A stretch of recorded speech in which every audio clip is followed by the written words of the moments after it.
This hearing has been billed as a first look at Boston Marathon bombing. While it's appropriate that we examine the events of April 15th, we need to understand and recognize our limitations.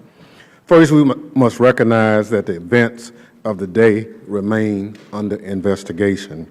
While we must fulfill our oversight responsibilities under the Constitution, we must be careful not to jeopardize an ongoing criminal investigation.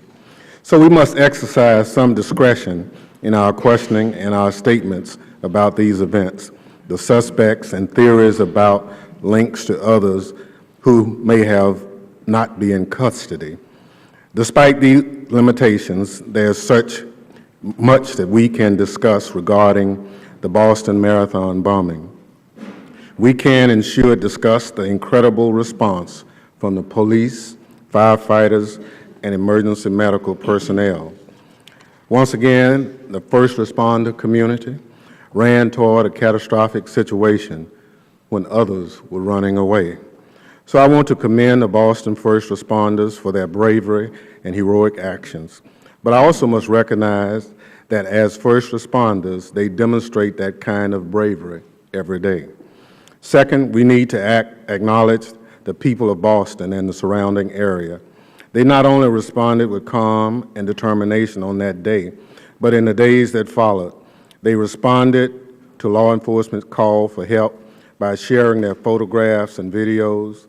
That kind of community spirit, the willingness to pull together and lend a hand, is one of the qualities that make this country a great place. Additionally, we must recognize the thoughtful and difficult decision by the Governor of the Commonwealth of Massachusetts requiring residents to remain in their homes for a few days after the bombing and placing an entire city on lockdown was not easy.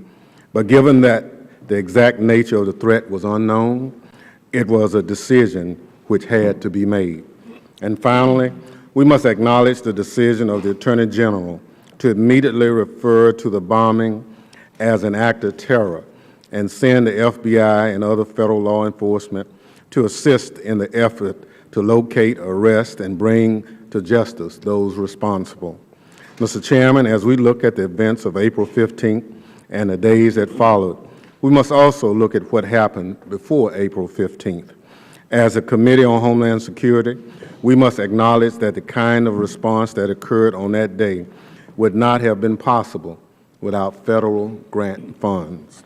The effectiveness of the response executed by the first responders is a direct result of over a decade of investment in preparedness and response capabilities and exercises supported by the Federal Emergency Management Agency and its targeted Homeland Security grants.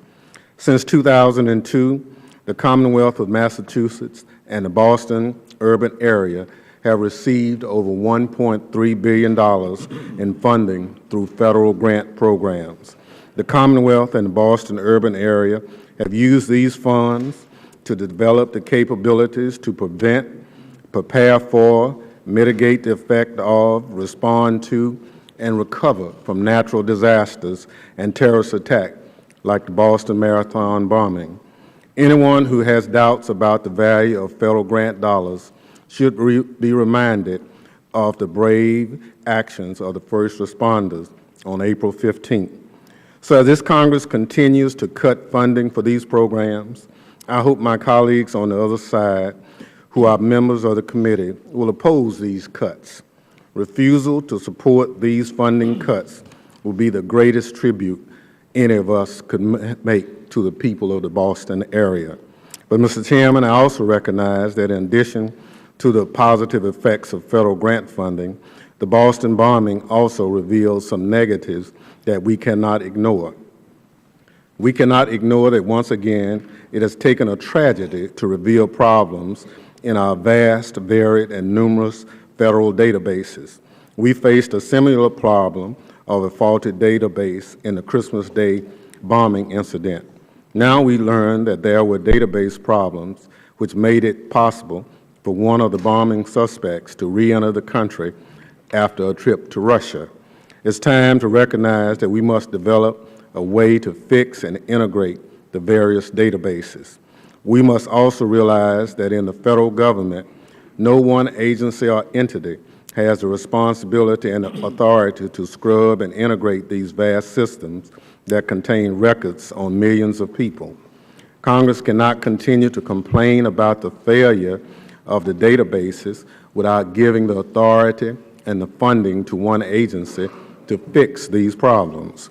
I guarantee you that if we fail to act, we will be discussing this issue again. But that is not the only issue we must act upon. Mr. Chairman, in response to the events of September 11th, Congress enacted the Terrorism Risk Insurance Act of 2002.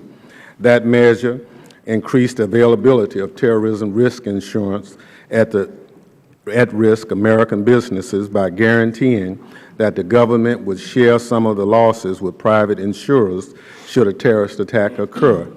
That act is set to sunset in 2014. Today, I'm introducing a bill that would not only extend the act, but would add some needed improvements. I urge my colleagues on this committee to co-sponsor this act. We must recognize that small businesses and others that suffer an economic loss due to a terrorist act should not have to shoulder the burden alone and should not have to rely on the kindness of charity. Finally, Mr. Chairman, as we take the first look at the Boston bombing, I hope we do not fall into a pattern of reaching conclusions before all the facts are known. At this point in the investigation, speculation about the motivations of the suspects and the role of external influences seem to change daily. We all want to know the answers and are tempted to reach our own conclusions.